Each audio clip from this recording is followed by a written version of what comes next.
দেহে যে মানে ভালো ও খারাপ, আমি ভালো কথা বলতে চাই, অবশ্যই খারাপ না। কেননা খারাপ কখনো ভালো নয়, কারণ খারাপ ক্ষুধা ও তৃষ্ণার্থ করে।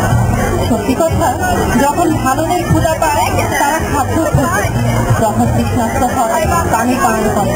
তোমরা তখনই ভালো যখন তোমরা কিছু দিয়ে থাকো।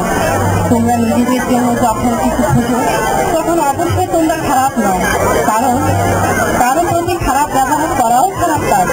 তোমাদের শ্বাস প্রশ্বাসকে বিধ করো তোমাদের ভালোর জন্য, যা তোমাদের সবাই করে থাকে।